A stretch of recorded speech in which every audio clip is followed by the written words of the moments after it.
চিকু বান্টি তোমরা যদি লেট না করতে তাহলে এতক্ষণে আমরা রিসর্টে পৌঁছে যেতাম। এত অন্ধকারে আমি ঠিকমতো রাস্তা বুঝতে পারছি না।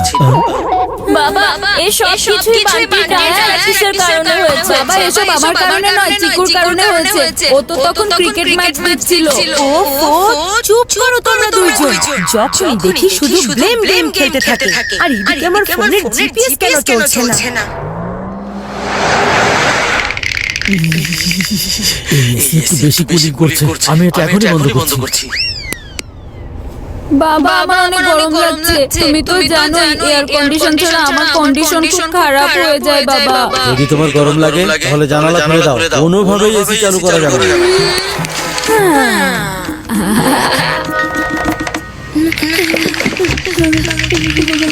বাইরের হাওয়া তো আরো বেশি ঠান্ডা। জানালা বন্ধ করো বান্টি। জানালা বন্ধ করা যাবে না, ঠান্ডা লাগলে এটা গায়ে দাও। কত কিউট লাগছে, একদম একটা প্রিন্সেসের মতন।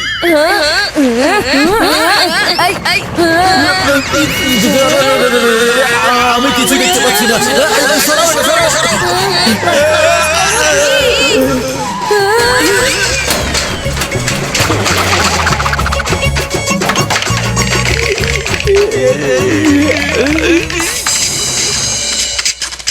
এই তোমরা দুজনে কি করছো? যদি এখন অ্যাক্সিডেন্ট হয়ে যেত তাহলে? সরি বাবা।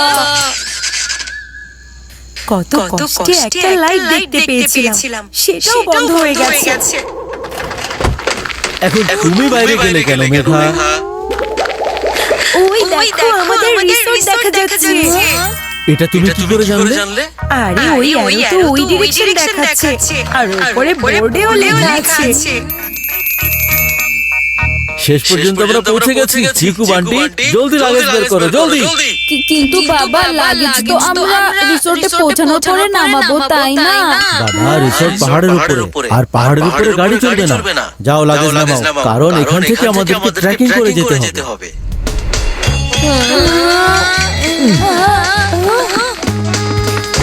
মেঘা আমরা তো কিছু রেখে যাইনি, আগে আমরা এটাই চেক করে নিই।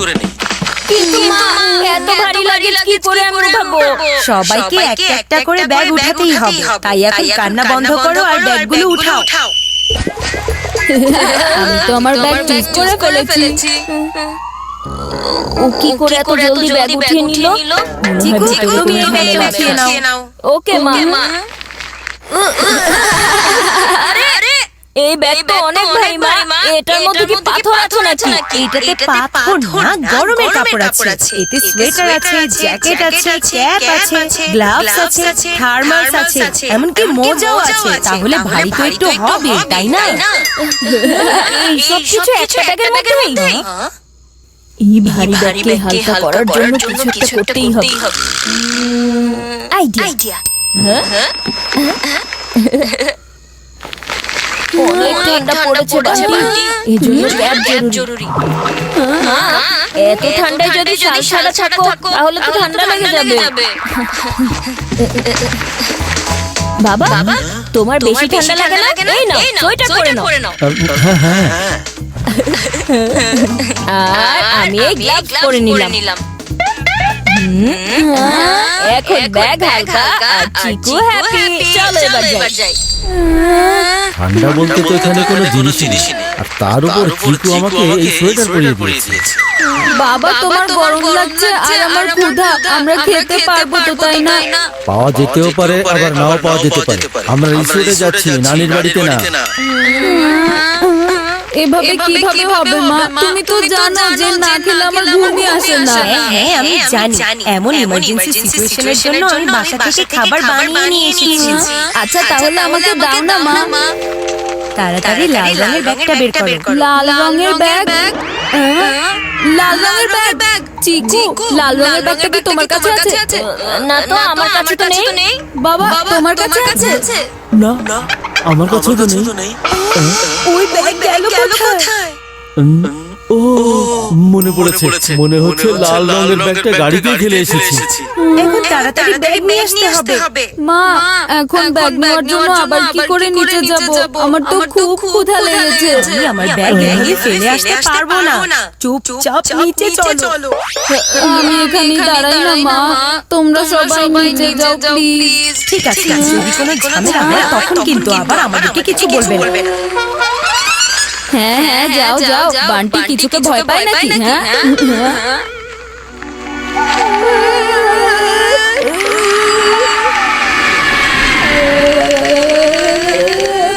আর দাঁড়াও, আমিও এক্ষুনি আসছি।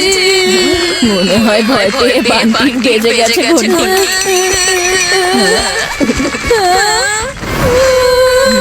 তুমি এমন বানরের মতো লাফালাফি করছো কেন? কি বললে?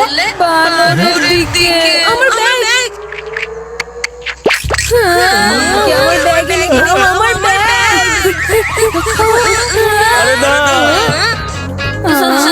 সরি মা, বানরকে আমার খুব ভয় লাগে। আমিও। আরে চিকু বান্টি, তোমরা কি বানরের সেই বিখ্যাত গল্পটা শোনোনি?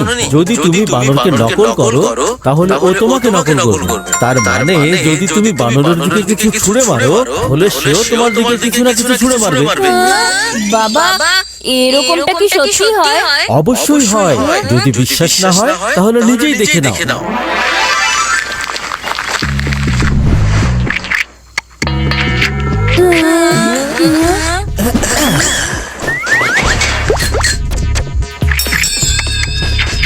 আরে বাবা, আরে দেখো কিভাবে ও ব্যাগ ছুঁড়ে মারে।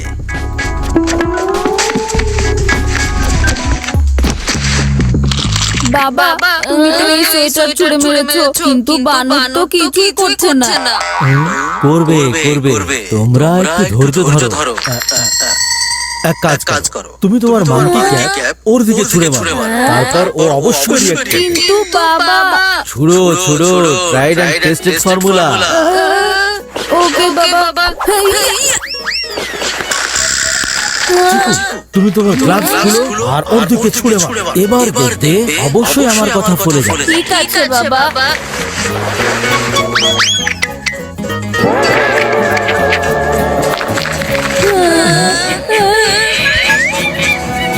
দেখো এবার ও ব্যাগ অবশ্যই ছুঁড়ে মারবে। মেঘা, তোমার শালটা দাও। সোয়েটার চলে গেছে, ক্যাপও চলে গেছে, আর গ্লাভসও চলে গেছে, কিন্তু এই শাল আমি কোথাও যেতে দেব না।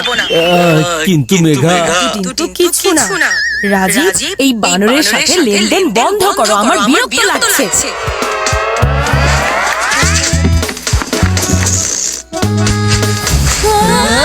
নাও, এবার তো এই বানর সব কাপড়ও নিয়ে গেল। ভালোই হয়েছে যে আমি আমার শালটা দিইনি।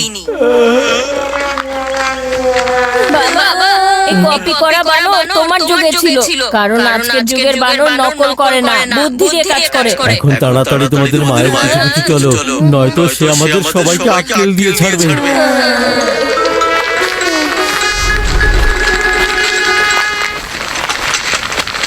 এই রিসোর্টের বোর্ড মনে হচ্ছে কাছেই, কিন্তু আসলে অনেক দূর। আমি তো এখনই ক্লান্ত হয়ে গিয়েছি। আমার খুব ঠান্ডা লাগছে, আর সোয়েটার ওই বানরের কাছে। আসল বাহাদুর তো ওই বানরটাই, যে আমাদের ব্যাগও নিয়ে গেছে আর কাপড়গুলো, আর আমরা শুধু একজন আরেকজনের মুখ দেখে যাচ্ছি। আরে তুমি কোথায় যাচ্ছ বান্টি? মাত্রই তো বললে তুমি খুব ক্লান্ত হয়ে গেছো। আরে মা, যদি দৌড়াই তাহলে তাড়াতাড়ি পৌঁছাতে পারবো, আর ওখানে গিয়ে কিছু খেতে পারবো। এই বান্টি গিয়ে সবচেয়ে ভালো বেড দখল করে ফেলবে, আমিও দৌড়াই। ব্যাস, আমি আর দৌড়াতে পারবো না, আমার এনার্জি শেষ হয়ে গিয়েছে রে বাবা।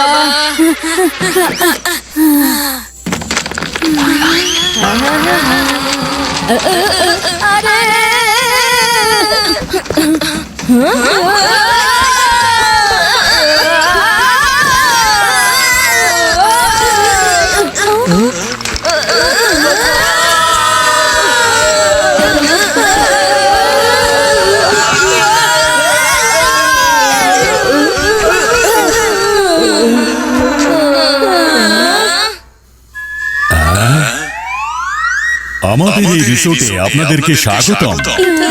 কোথায় চলে এসেছি? মনে হয় আপনি ঠিক করে শোনেন। আমি বলেছি আমাদের এই রিসোর্টে আপনাদেরকে স্বাগতম। আপনি কি?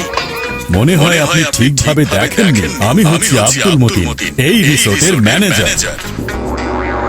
আচ্ছা, আপনারা সবাই সুটকেসে বসে এসেছেন কেন?